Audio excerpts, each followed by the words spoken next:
Hello, good morning. Ayan, may nilapit si ate sa atin habang nagro-ronda kami.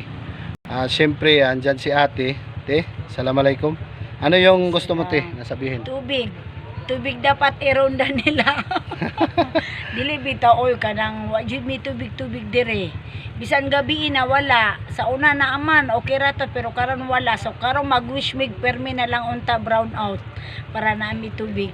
Grabe, no? Oo, sige. Mo daw na ang kuan daw sa tuang kababayan dito sa Barangay Santa Elena, ang tubig daw nila daw kay ang tubig lisod daw kayo ang tubig. Mao na ang kung pwede maaksyonan nato dayon, no? Habang nagpapatrolya kami sa CSI diri sa Barangay Santa Elena, nidool sila sa tua para ipaabot sa mga naay katundanan sa tubig.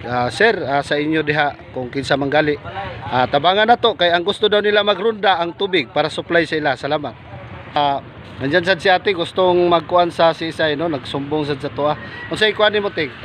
Mas maayo katong kalsada sa katong sagbuan staff kana ang iay paayo kay katong mga dalan dili maayo basig maakadigrasya gyapon katong dapit sa to sa guan kalsad kana lang. Okay, te. Thank you. Ato ipaabot, te. Salamat, te. Assalamualaikum.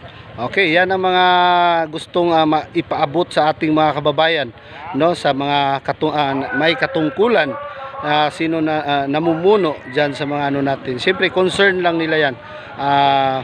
Siyempre patuloy tayo at patrolyan diyan yung mga tropa natin sa CSIG. Salamat po. Good morning. Sabi, right.